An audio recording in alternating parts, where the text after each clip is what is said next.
Giovanni. Thank you, Anna Maria. Good afternoon. My job is to present local groups' contribution. Not surprisingly, the common element underlying the 11 papers received for this General Assembly is the impact of the pandemic, both in the short and in the long term, on our lives, on our societies, on our cities, on the way we work, on the environment, on our economies. Papers, the 11 papers, can be roughly grouped in 4 thematic areas. First, issues directly related to the COVID-19 pandemic. This is the case for the contribution of the chapters of Madrid, Malta, US, and German. Issues directly related to sustainability, Roma and Treviso. Policy proposals to promote inclusion and social cohesion.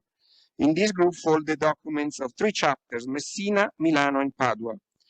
And fourth group, other issues. I will now briefly present the main findings of the submitted papers, and more will be added by the authors themselves in the debate to follow. My aim now is not so much to provide a full summary of each contribution, impossible, of course, in a few minutes, as instead, hopefully, to arouse your interest and encourage to read yourselves the papers. Both the German and the Malta chapters analyze how the principles of Catholic social teaching, human dignity, common good, solidarity, subsidiarity, justice, mercy, the preferential option for the poor, may be crucially important and even groundbreaking in coping with the pandemic and in reducing the main inequalities and injustice the pandemic has exacerbated. Following the analysis of the German group, for example, observance of the principle of common good can help to restore respect and tolerance in communication between individuals by promoting a culture of discussion based on constructive dialogue. Moreover, as far as the implementation of the principle of mercy, it's argued that compared to a pure ethics of responsibility, mercy is a unique feature of Catholic social teaching and should therefore be taken to heart by all Christians who are responsible in society and in the economy, but also courageously represented to the outside world. The conclusion of the German group is to some extent optimistic. The corona crisis, as other major crises, harbors new opportunities, a new mindfulness for health, a new appreciation of education and work, a new solidarity within and between countries, the opportunity to build a more human, a fairer, a more merciful world. For the Malta group, the preferential option for the poor especially urges us to look out for those in need. And during the pandemic, those in need have increased to include those vulnerable to the health effect of COVID-19 and those affected economically by the COVID-19. Catholic social teaching principles are considered in the document with respect to 2 key issues related to the recovery from the pandemic: the vaccine distribution and the need to stabilize the economies and labor markets. The conclusion of the Malta Group document is that today there is a strong need to reinforce the principles of the dignity of the human person, the pursuit of the common good, and solidarity, subsidiarity, and the preferential option for the poor, as indicated by the Church in all of the decisions that must be made as the world tries to return to normality. This includes the fair distribution of vaccines, especially for poor and vulnerable persons and countries, and on equitable economic and labor market recovery that focuses on decent work for all, especially the most hardly hit by the pandemic. The US chapter presents a remarkable summary of a webinar organized by the group and held in August 2021 to discuss US support for global vaccinations. The webinar consisted of two parts, a case study of an effective and successful vaccination effort, followed by a moderated discussion on the US support for global vaccinations. The case study focused on a local Catholic hospital, Holy Name Medical Center, that became a regional leader in providing vaccination in the New York metropolitan area. One of the key lessons for success learned from the case study refers to the relevance of the Catholic identity, which can motivate leadership and staff to generously perform in public health crises.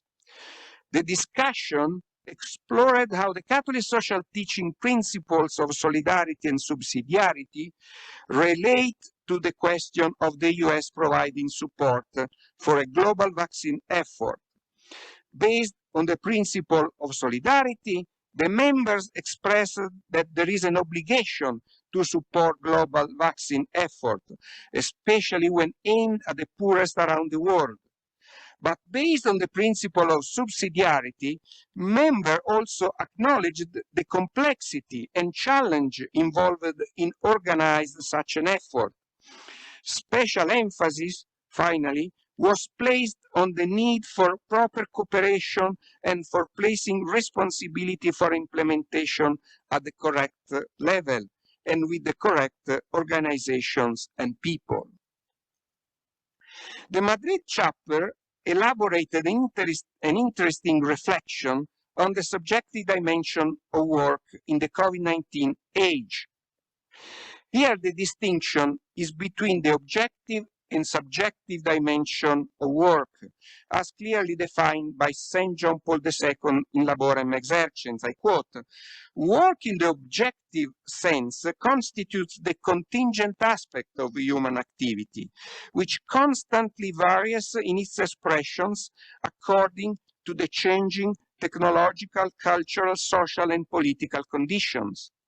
Work in the subjective sense, however, represents its stable dimension, since it does not depend on what people produce or on the type of activity they undertake, but only and exclusively on their dignity as human beings." End of quote.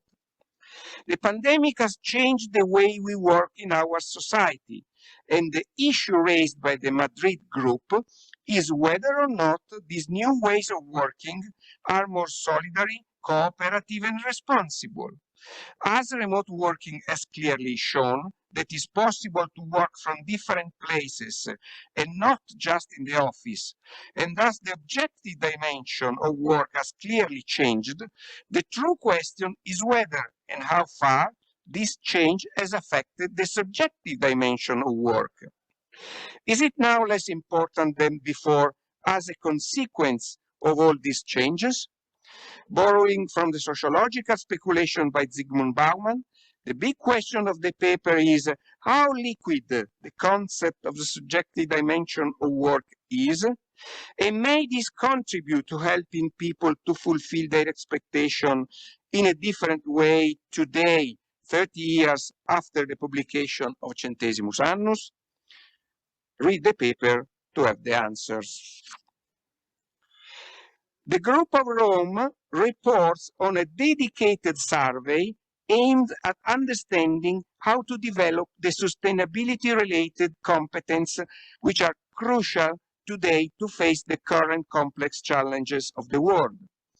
Entrepreneurs, managers of large and medium enterprises, university professors and practitioners have been interviewed, and the survey has focused on questions such as What are the skills and resources necessary to promote sustainability? What are the professional roles that are now missing to make our economy more sustainable? And so forth. The main results emerging from the survey are poor sensitivity towards sustainability, not only from decision makers, but also within the system of values of the organizations. Training, both within the university and through the experience on the field, is deemed crucially relevant. An educational effort is required within the whole community with the scope of raising awareness across ordinary people through communication campaigns that aim at proposing new economic and consumption models. The document of the Treviso Group is focused on how sustainability is considered and concretely enforced among firms operating in the Veneto region and in the northeast of Italy. Results are reported of a survey conducted by interviewing some trade association presidents and the CEOs of 3 carefully selected firms in order to investigate whether the territory is ready for implementing sustainable finance. From the interviews, it emerges that the reality does not yet seem ready to face the changes that Europe imposes for access to finance. The need for a more precise scientific information on the context of innovation, on social issues, and respect for the environment clearly emerge. The conclusion of the document is that we need to develop a new culture of sustainable smartness. The chapter of Messina analyzed the links between human capital and inclusion policies. The document put forward some interesting proposals to fight unemployment and youth migration from marginal areas, bringing in support the experience of the south of Italy, which has a long history of migration of young people from the south of Italy to the north or to other countries. For example, the third sector should be involved in promoting employment in marginal areas, and universities should create hubs to connect and support the development of new business startups, which are crucial to stimulate the territory from an economic and social point of view. If the cause of migratory flows is mainly identified in the economic, social, and infrastructural gap between different territories, then it is possible to reverse this trend only through significant investment in the poorest areas. It could also be considered the possibility of introducing a stable system of economic compensation between territories, as it happened, for example, for CO2 emissions, and compensation should take the form of extra investments in human and social capital. The chapter on Milan analyzed the crucial role of Catholic social teaching principles in shaping the concept of a smart and inclusive city, where cohesion is actively promoted. The smart city concept initially referred to initiatives that use digital and ICT-based innovation to improve the efficiency of urban service and generate new economic opportunities in cities. Later on, greater attention was paid to whether the benefits and costs of smart cities were spread across all segments of society. That is, to assess the distributional effect of smart cities on people, planet, and places. A key question is whether investment in smart technologies and digital innovation ultimately contribute to improve the well-being of citizens. A human-centric approach is today considered key to make a city smarter, and a city today should not be seen as a simple architectonic conglomerate, but rather as a community of people where human and social relationships are central. Finally, and interesting enough, in order to properly prepare themselves to the analysis of inclusion in smart cities, the members of the chapter of Milan preceded the elaboration of the document with a visit to one of the poorest areas of Milano, the one called Case Bianche, White Houses, where a huge amount of people is living in poverty and on the fringe of society. It is the same area that was visited by the Holy Father when he came to Milan 4 years ago. The document of the group of Padua is an interesting reflection on health and inclusion. The main point of the argument is that to fight exclusion in health, what is required is a strong cooperation between institutions and communities. Health is a positive concept emphasizing social and personal resources, as well as physical capacities. Health promotion is not just the responsibility of the health sector, but it goes beyond healthy lifestyle to well-being.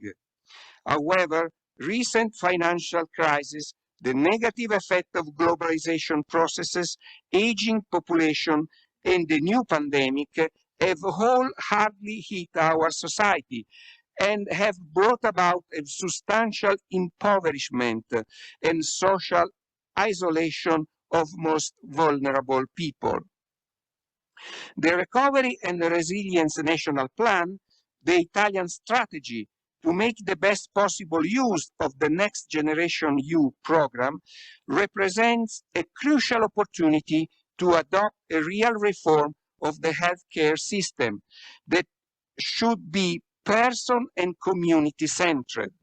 What is required to succeed is more public-private partnership, stronger cooperation among institutions toward shared objectives, and final, a vital national health system. The document of the group of Bergamo provides a comprehensive report on the many activities undertaken by the chapter during the last year. The overall program has been inspired by the encyclical letter Laudato Si, following the traditional three-step approach of Catholic social teaching, look, judge, act. The group elaborated for this year a program with a number of interesting initiatives finalized to produce concrete contribution for the reference community. Let me just mention the many meetings devoted to an in-depth analysis of the Fratelli Tutti, and a specific program jointly organized with the Diocesan Office for Social Pastoral and the University of Bergamo to help orienting young students intending to pursue entrepreneurial activities. Finally, the group supported the training course We Care, called We Care, specifically intended to train and encourage people to public policy making. Finally, the document of the Paris group is devoted to analyze how executive, influencers, opinion leaders, etc., should behave to reduce the divide between the elites and society. More is expected from those who are in the lead, but they must go beyond just being aware of their privileged situation. They must remain in contact with the population. They must show each other, and those who have less, respect and attention. Whenever those at the top are exemplary, social cohesion is achieved. In accordance with these preliminary assumptions, the document of the Group of Paris sketched a cartography of how to exercise the government of men by offering 6 important insights. 1, the need to assume responsibility. 2, the need to share the meaning of the action when taking decisions. The need to listen carefully to others. The need to give the maximum reasonable space to everyone's initiative. The need to respect the dignity of all. And finally, the need to give its place to affection and proximity, as there can be no genuine and effective exercise of strong responsibilities without active attention to the life balance, to the quality of the relationship with those who are important to us personally and who love us. At the end of these reports on the group's work, let me say in sum that the high quality of all contribution is a sign of great vitality and creativity of our foundation. Pope Francis' teaching, in particular, of course, the two encyclical letters Laudato Si and Fratelli Tutti, are the fundamental inspiration for all foundation members and are an essential guide in our attempt to contribute to identify a path for reshaping the world that will arise after the pandemic, for regenerating the world. The present crisis should be considered as an opportunity to start anew and to make sure that the world arising after the crisis is more inclusive, more sustainable, and more just. As we know, everything is connected, and the pandemic has much in common with ecological catastrophe.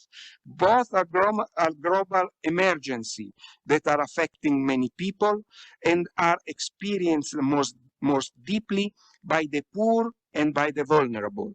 Both will be solved only through a united effort that calls on the best of our core values. Our duty in such a complex situation is to be up to the indication of the Holy Father and work together for the common good, promoting responsibility, cooperation, and solidarity, the three key principles of our tomorrow conference. Thank you.